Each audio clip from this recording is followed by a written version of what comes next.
کفوا احد. ٹھیک ہے, تو اس طرح کافی سارا سبق ہمارا کور ہوتا ہے. قل ہوا کا کیا مطلب ہے؟ وہ پچھلی بار ہم نے پڑھا ہے نا جی, ہوا وہ علامتیں جن کی مدد سے ہم قرآن پاک کا ترجمہ کرنے میں کسی حد تک کامیاب انشاءاللہ ہو سکتے ہیں. اور آخر میں دیکھیے وَلَمْ يَكُنْ لَهُ یہ پیش لکھی ہوئی, اصل میں یہ فونٹ ایسا ہے نا اس میں, لیکن تھی الٹی پیشی لہو, ہم صحیح پڑھتے ہیں وَلَمْ يَكُنْ لَهُ كُفُوًا أَحَدٌ. اب یہاں پر لاہو نہیں ہو سکتا, لاہو ٹھیک ہے نا, کیونکہ آگے ہم نے ملانا بھی نہیں ہے, پیچھے اس کے جزم والا حرف بھی نہیں ہے, تو اس لیے اس کو یہاں پڑھیں گے لہو کفوا احد. اس کی فضیلت کے حوالے سے الحمدللہ بات ہو گئی تھی گزشتہ کلاس میں. آج ہم اس کا ترجمہ اور کچھ معنی مفہوم پڑھتے ہیں.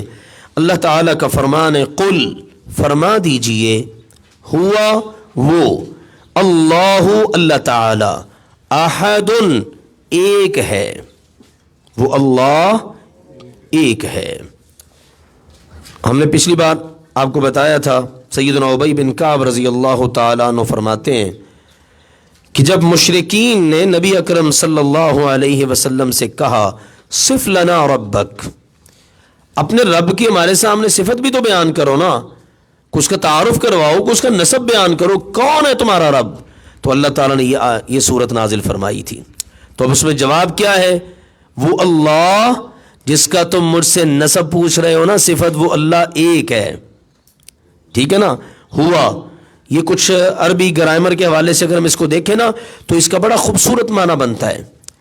وہ اللہ جس کا تم مجھ سے پوچھ رہے ہو وہ ایک ہے. اور دوسرا یہ بنتا ہے وہ اللہ ہے جس کا تم مجھ سے پوچھ رہے ہو نا, وہ اللہ ہے اور وہ ایک ہی ہے. اس ایک آیت نے شرک کی جتنی بھی عمارتیں تھیں وہ سب کی سب زمین بوس کر کے رکھ دیں. ایسے ہی ایک تہائی قرآن کے برابر نہیں ہے. ایسے ہی اس کو پڑھنے سے اللہ کی محبت نہیں مل جاتی. وہ احادیث ذہن میں لائیے جو گزشتہ کلاس میں ہم نے آپ کے سامنے رکھی تھی. یہ هو اللہ احد, اس ایک جملے نے, اس ایک آیت نے وہ ساری کی ساری شرک کی عمارتیں بالکل مسمار کر دی ہیں. وہ اللہ ایک ہے اپنی ذات کے لحاظ سے, وہ دو نہیں ہیں جیسا کہ مجوسیوں کا, آتش پرستوں کا عقیدہ ہے. خیر کا رب اور ہے, شر کا رب اور ہے. خیر کا کون ہے؟ یزدان. اور شر کا کون ہے؟ اہرمن. ان کے نزدیک دو ہیں اللہ, معاذ اللہ. اللہ نے کہا وقال اللہ لا تتخذوا الہین اثنین انما هو الہ واحد. کبھی نہ کہو کہ دو اللہ ہیں, دو الہ ہیں, وہ ایک ہی ہے اللہ سبحانہ و تعالی. پھر عقیدہ تثلیث تین والوں کا بھی رد ہو گیا, جیسا کہ عیسائی کہتے ہیں ان اللہ ثالث ثلاثہ, کہتے ہیں اللہ تین میں سے تیسرا ہے. سیدہ مریم, سیدنا عیسیٰ اور اللہ, ان کے نزدیک یہ تین ملے تو اللہ بنتا ہے. اگر آج آپ نے سمجھنا ہو تو آپ بعض اوقات وہ سٹیکر دیکھتے ہیں گاڑیوں کے پیچھے بھی کہ اللہ لکھا ہوتا ہے. لفظ اللہ کے الف میں کیا ہوتا ہے؟ محمد. پہلے لام میں کیا ہوتا ہے؟ علی. اگلے لام میں فاطمہ, اور آگے حسن, پھر حسین. فرماتے ہیں, کہتے ہیں معاذ اللہ یہ پانچ ملیں تو اللہ بنتا ہے. عیسائی کہتے ہیں تین ملیں تو اللہ بنتا ہے. کیا فرق ہے؟ کیسے عقائد ہیں؟ تو اس ایک آیت نے سب کا قلع کما کر دیا. بالکل نہیں, وہ اللہ جو ہمارا اللہ ہے نا وہ ایک ہی ہے, اس کی ذات تقسیم نہیں ہوتی. یہ دوسری چیز ہے, تقسیم بھی نہیں ہوتی اس کی ذات, تعدد بھی نہیں ہے اور تقسیم بھی نہیں ہے. اگلی آیات میں پھر مزید وضاحت ہو جاتی ہے. دوسرا معنی اس کا اہل علم نے یہ بیان کیا تقسیم بھی نہیں ہے, یعنی ایسی چیز نہیں کہ اللہ تعالیٰ میں سے کوئی چیز نکلے. جیسے یہودیوں نے کہا عزیر معاذ اللہ اللہ کا بیٹا ہے, اللہ باپ ہے اور وہ اس کا بیٹا ہے معاذ اللہ, یعنی وہ اللہ میں سے نکلا ہوا ہے. عیسائیوں نے کہا کہ نہیں عیسیٰ علیہ السلام اللہ کا بیٹا ہے. یہودیوں نے کہا عزیر اللہ کا بیٹا, عیسائیوں نے نہیں عزیر نہیں, عیسیٰ اللہ کا بیٹا ہے. اور مکہ والوں نے کیا کہا؟ انہوں نے کہا فرشتے اللہ کی بیٹیاں ہیں, وہ اللہ میں سے نکلے ہوئے ہیں نا. اور آج دیکھیے ہم مسلمانوں کو غلطی لگی, ہم کہتے ہیں کہ نہیں ہمارے نبی کریم صلی اللہ علیہ وسلم وہ اللہ میں سے نکلے، وہ اللہ کے نور میں سے نور ہیں۔ سوچئے گا نا ذرا، اللہ کے نور میں سے ہم نے ان کو جدا کر دیا۔ حالانکہ اللہ سبحانہ و تعالیٰ کی صفت تو یہ ہے، اللہ سب سے پہلے تھا، فلیس قبلہ شیء، اللہ سے پہلے کچھ بھی نہیں تھا۔ اگر ہم کسی کو کہیں فلاں اللہ کا بیٹا ہے، فلاں اللہ کا نور ہے، وہ پیدا ہوا ہے، تو اس کا مطلب یہ ہے کہ ایک چیز نئے سرے سے وجود میں آئی ہے نا، اللہ تعالیٰ سے الگ ہو گئی ہے نا، تھی تو اللہ ہی نا، اللہ میں سے نکلی ہے نا۔ تو اس لیے اس قسم کا کوئی عقیدہ نہیں۔ بعض لوگ کہتے ہیں وحدت الوجود کا عقیدہ رکھتے ہیں، ہر چیز میں اللہ ہی اللہ ہے، معاذ اللہ، جس کو بھی دیکھو اس میں اللہ ہے، آپ جس سے مل رہے ہیں وہ بھی اللہ ہے، آپ ہیں آپ بھی اللہ ہے، معاذ اللہ۔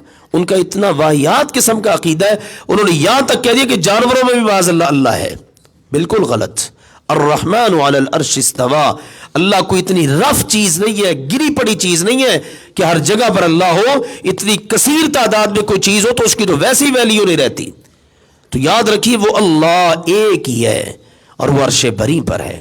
اللہ، یہ اللہ تعالیٰ کا ذاتی نام ہے، یہ بذات خود ایک بڑی زبردست دعوت ہے۔ الالہ سے ہے، الہ معبود، جب شروع میں الف لام آ گیا تو خاص ہو گیا، اللہ یعنی وہ اللہ، وہ مخصوص، بس وہی معبود برحق ہے، اس کے علاوہ کوئی معبود نہیں ہے۔ تو اللہ تعالیٰ کا ذاتی نام ہے، اس کے علاوہ جتنے بھی ہیں نا وہ سب اللہ تعالیٰ کے صفاتی نام ہے۔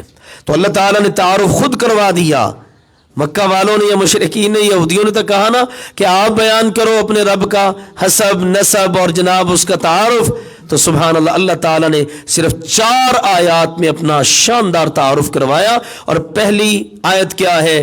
میرے پیغمبر آپ میری طرف سے فرما دیجئے، کیونکہ آپ ہمارے پیغامبر ہیں، آپ نے ہمارا پیغام پہنچانا ہے، تو آپ بتائیے ان کو، هو اللہ احد، وہ اللہ ایک ہے، وہی ہے اللہ جو ہمارا رب ہے جس کا تم پوچھ رہے ہو، اور وہ ہے ایک۔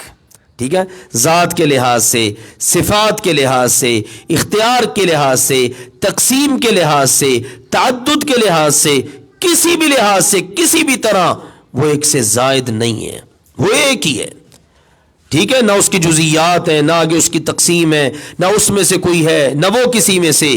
اللہ سبحانہ و تعالیٰ نے واضح طور پر اس ایک جملے میں ہر چیز کا رد کر دیا۔ اللہ، اللہ تعالی، الصمد، بے نیاز ہے۔ یہ جو بے نیاز کا کلمہ ہے نا، یہ ہر چیز کو کور کرتا ہے۔ ویسے تو الصمد، صمد اس کو کہتے ہیں جو سردار آدمی ہوتا ہے نا، اور لوگ ضرورتوں کے لیے اس کے پاس جاتے ہیں کہ یار ہماری فلاں ضرورت ہے وہ پوری کرو، اس کو بولا جاتا ہے صمد۔ دوسرا اس کا مطلب ہوتا ہے ایسی شخصیت، ایسی ذات جو کھوکھلی نہ ہو، ٹھیک ہے نا، لیکن ایسی بھی نہ ہو کہ اس کے پیٹ میں ڈالنے کے لیے کوئی چیز کی ضرورت ہو۔ تو بے نیاز والا کلمہ سب کو کور کرتا ہے۔ اللہ سبحانہ و تعالی ہر ایک سے بے نیاز، بے پرواہ، اس کو کسی کی ضرورت نہیں، سب کو اس کی ضرورت ہے۔ اسی نے کہا ہے نا، لو ان اولکم وآخرکم وجنکم وانسکم، پہلے والے، موجودہ، بعد والے، سارے جن انسان ایسے بن جائیں کہ جیسے سب سے بڑا متقی شخص ہوتا ہے، تو اللہ کہتا ہے میری سلطنت ملک میں ایک ذرہ برابر بھی اضافہ نہیں ہوگا۔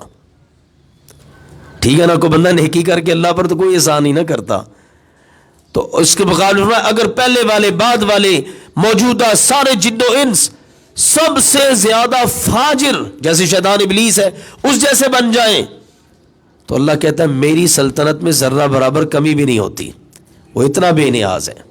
سبحان اللہ۔ تو وہ ہے اللہ ہمارا رب سبحانہ و تعالی، اللہ الصمد، اللہ بے نیاز ہے۔ سبحان اللہ۔ اگر ہم دل لگا کے اور دل کی دنیا سے اس سورت کو پڑھیں تو کیا ایمانی لیول بنتا ہے۔ مقصد یہ ہے کہ ہم نے اس کو رٹا ہوا ہے، ٹھیک ہے نا، اور پڑھ لیتے ہیں، ہم ایسے پڑھ لیتے ہیں، اور پھر ہمیں سزا کیسی مل رہی ہے، ہمارے اوپر حکمران ایسے مسلط ہیں، ان بدبختوں کو یہ صورت بھی نہیں آتی۔ سزا ہی ہے نا ہمارے لیے کہ ہمارے راہبر، ہمارے قائد، جنہوں نے ہمیں گائیڈ کرنا ہے، ہماری دنیا بھر کے اندر ترجمانی کرنی ہے، وہ اتنے بد نصیب ہیں کہ ان کو یہ صورت نہیں آتی۔ تو کتنی بڑی سزا ہے اللہ کی طرف سے ہمارے لیے۔ آئیے اللہ سبحانہ و تعالیٰ کے ان فرامین عالیہ کو مد نظر رکھے، اللہ کے اس تعارف کو مد نظر رکھے۔ اب دیکھیے جب کہا نا هو اللہ احد، وہ اللہ ایک ہے، تو اس جملے سے ساری بات پوری ہوئی، لیکن بعض لوگوں کی توجہ نہیں جاتی۔ بعض اوقات ایسا ہوتا ہے کوئی بات ایک عام طور پر کی جاتی ہے نا، تو جب اس کی آگے سے مزید وضاحت کی جائے نا تو بات کھل کر سامنے آ جاتی ہے۔ اب آخری 2 آیات اسی تناظر میں ہیں۔ اللہ نے مزید وضاحت کر دی، لم یلد ولم یولد، لم یلد نہ اس نے کسی کو جنا اور نہ وہ خود جنا گیا، نہ اللہ کسی کا باپ ہے نہ اللہ کسی کی ماں ہے، ٹھیک ہے نا، نہ اللہ کا کوئی باپ ہے نہ اللہ کی کوئی ماں ہے، کیونکہ اس دور کے اندر یہ عقیدہ بڑا پھیلا ہوا تھا۔ ایک تو یہودی بستے تھے مدینہ میں، ارد گرد کی ریاستوں میں عیسائی تھے، پھر مشرکین سے تو عرب بھرا پڑا تھا۔ عقائد ان کے کیا تھے؟ ابھی ہم نے جان لیا، عزیر علیہ السلام کو اللہ کا بیٹا ایک طرف کہا جا رہا ہے، دوسرے عیسیٰ علیہ السلام کو اللہ کا بیٹا کہا جا رہا ہے، اور تیسری طرف فرشتوں کو اللہ کی بیٹیاں کہا جا رہا ہے۔ تو اللہ نے یہ بتا دیا ایسا کچھ بھی نہیں ہے، نہ اللہ کی کوئی اولاد ہے نہ اللہ کسی کی اولاد ہے۔ اولاد تو تب ہونا جب اس کی بیوی ہو، یہ چیزیں بھی قرآن پاک میں بڑی وضاحت سے ذکر ہوئی ہیں۔ کوئی بیوی ہو تو پھر ہے ولم یکن لہ صاحبہ، اللہ کی کوئی بیوی نہیں ہے تو اولاد کہاں سے بن جائے؟ پھر اسی طرح اللہ تعالی نے بتایا یہ جتنا بھی تم دعوے کرو سب غلط ہے، جتنے بھی ہیں، بل فی الارض جمیعا، زمین میں آسمانوں میں جہاں بھی جو ہے کیا ہے، آت الرحمن عبدا، سب اللہ کے غلام ہیں۔ غلام ہونے میں اور بیٹا ہونے میں بڑا فرق ہے، اس لیے اس عقیدے کو مد نظر رکھو۔ اللہ کی کوئی بیوی نہیں ہے، اللہ کا کوئی بیٹا نہیں ہے، خود اللہ کسی کا بیٹا نہیں ہے۔ اس طرف نہ جاؤ کہ اللہ کا اسم و نسب بیان کرو، اللہ کا باپ کون ہے، دادا کون ہے، پردادا کون ہے، نسب ملا کے دکھاؤ، کوئی بھی نہیں۔ اللہ کے علاوہ ہر ذات کا تمہیں یہ ملے گا۔ اور آخری آیت میں اللہ تعالیٰ نے یوں کہہ لیجئے مہر لگا دی ہے، ولم، اور نہیں ہے، یکن ہے، لہو اس کا، کفواً ہمسری کرنے والا، برابری کرنے والا، احدن کوئی بھی، کیونکہ وہ تو خالق ہے نا، باقی سب مخلوق ہے۔ مخلوق میں کسی نہ کسی لحاظ سے، کسی نہ کسی صفت میں کوئی نہ کوئی کسی کا ہم پلہ ضرور بن جاتا ہے، یہ اللہ نے ایک نظام رکھا ہے، لیکن خالق کا ہم پلہ مخلوق میں سے کوئی بھی نہیں بن سکتا۔ اس لیے کہا وَلَمْ يَكُنْ لَهُ كُفُوًا أَحَدٌ، کائنات میں کوئی ایک بھی ایسا نہیں ہے جو اللہ سبحانہ و تعالی کی برابری کرنے والا، ہمسری کرنے والا ہو، اللہ کی ذات میں، اللہ کی صفات میں، اللہ کے اختیارات میں، اللہ کے افعال میں، اللہ کے امور میں، اللہ کے حکموں میں، اللہ کے نظام میں، کسی بھی چیز میں اللہ کی کوئی برابری کرنے والا کوئی ہے ہی نہیں۔ اس لیے لا ثانی پھر کون ہے؟ اللہ سبحانہ و تعالی، جس کا کوئی ثانی نہیں ہے۔ لیس کمثلہ شیء، اس کی مثل کوئی چیز کائنات میں ہے ہی نہیں۔ فلا تضربوا للہ الامثال، اللہ کے لیے کبھی مثالیں بھی نہ بیان کیا کرو، کیونکہ اللہ کے لیے کوئی مثال بن ہی نہیں سکتی۔ تو یہ وہ سورہ مبارکہ ہے جس کو اللہ کے نبی صلی اللہ علیہ وسلم نے 1/3 قرآن یعنی 10 پاروں کے برابر قرار دیا ہے، ٹھیک ہے نا، اتنی عظیم الشان سورہ مبارکہ ہے۔ اہل علم کا کہنا ہے یہ جو سورت ہے اور اس کے ساتھ سورت ہے سورۃ الکافرون۔ سورۃ الکافرون میں توحید عملی ہے اور اس میں توحید علمی ہے، علم اور عمل۔ اسی لیے نبی کریم صلی اللہ علیہ وسلم فجر کی سنتوں میں پہلی رکعت میں سورۃ الکافرون اور دوسری میں سورۃ الاخلاص پڑھتے۔ اسی طرح سے اللہ تعالیٰ سب کو اپنے گھر کی زیارت نصیب فرمائے، بار بار وہاں کی حاضری نصیب فرمائے۔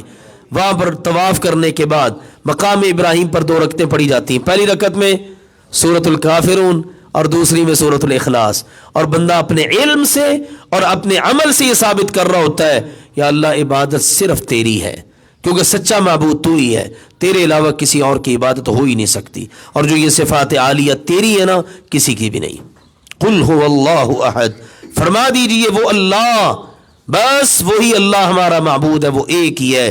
اللہ الصمد، اللہ بے نیاز ہے، کوئی اس کی برابری کرنے والا، ہمسری کرنے والا، ٹھیک ہے نا، وہ کسی کے آگے محتاج، کسی کی محبت کے آگے مجبور، کسی کے روب کے آگے مجبور، کسی کے آگے دبنے والا، کسی کے نخرے اٹھانے والا نہیں۔ تو اللہ بے نیاز ہے، سب کو اس کی ضرورت ہے، اس کو کسی کی ضرورت نہیں۔ لم یلد ولم یولد، نہ اس نے کسی کو جنا اور نہ وہ خود جنا گیا، نہ وہ کسی کا بیٹا ہے نہ کسی کی ماں ہے نہ باپ۔